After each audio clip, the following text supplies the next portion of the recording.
Hello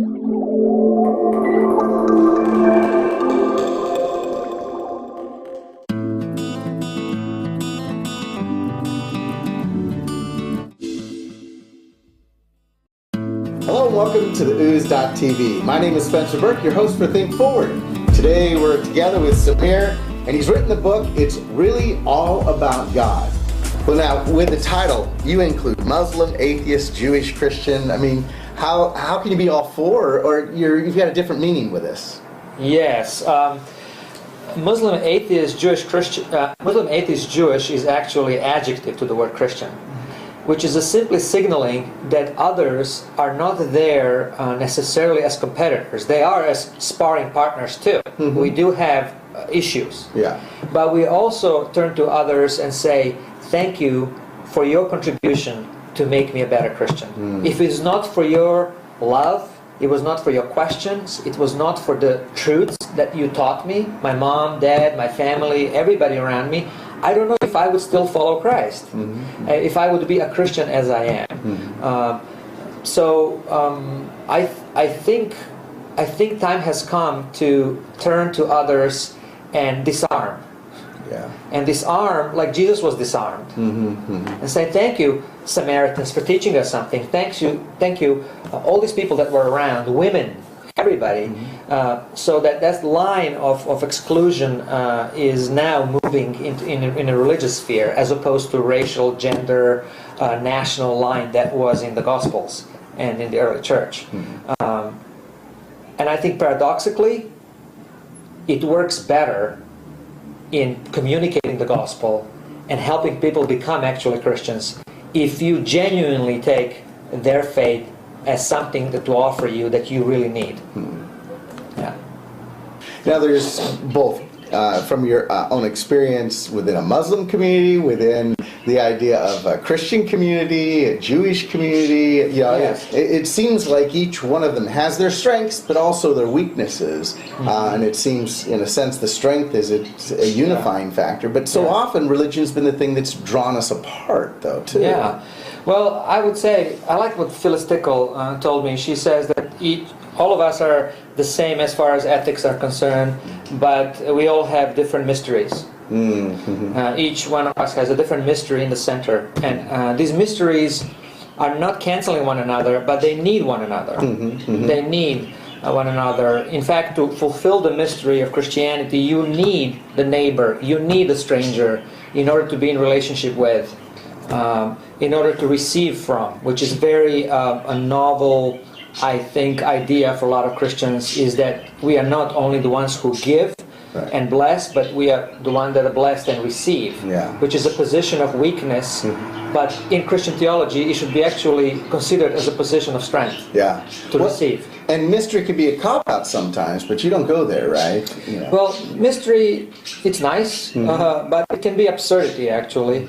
So if something is absurd, and if something is downright bad, mm-hmm. And you can call it a mystery, mm-hmm. but that's dishonest, mm-hmm. and also in the Gospels we are asked to judge things by their fruits. Mm-hmm. So if theology sounds, how would I say, reprehensible, mm-hmm, we need to admit that. In the past, religion has played an important part for us to understand who we are, but now as we move into a whole different time and era and society, it seems as if religion, if we stay just there in it's all about me versus it's all about God, we can miss. I mean, in this day and age, how do we start to move beyond religion, in a sense? Yes. Well, I think religion will always stay there, because religion is spirituality of others. And if you want to be spiritual on your own, you can attempt that. But there have been people before, you were born thinking about these things. Yeah. And there will be people after you to whom you are responsible to leave your what you have learned. And that's a religion. Yes. And so, but at the same time, religion is kind of behind politics and economy and education and communication in this world. Religions mostly see their identity boundaries as walls and fences that need to be protected and defended. But bridges and doors and windows and connections are also boundaries. And perhaps those are the boundaries of today. In this interdependent world, when the other and stranger is very close, we have no options to isolate ourselves.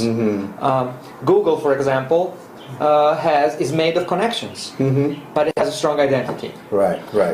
Is it possible to be a passionate Christian in a pluralist world? Or you need to deny pluralism, which is deny life itself, or you deny your passion and what you believe in. So how do you hold these things together? I think that's our task. Right. I mean, all of our faiths have affected each other historically.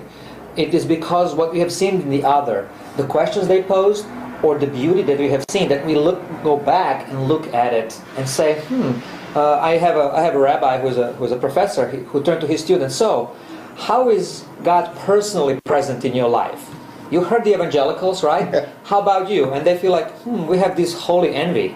You know, how is God personally present? And then they talk about Shekinah, and all of these things, and say, well, yeah, you look at the same text differently. It's not the evangelistic method or releasing the pressure of pluralism. Humility and hospitality is the doctrine. It's the dogma. It's what we believe in. And to practice that is to go deeper into your Christian identity, not water it down. Right.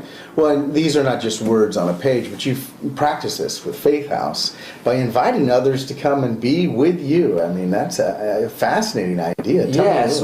We have a group of, like community of communities, and they come together, and we have a common space twice a month, and we have each group host something, and we call it living room. And our tagline is experience your neighbor's faith.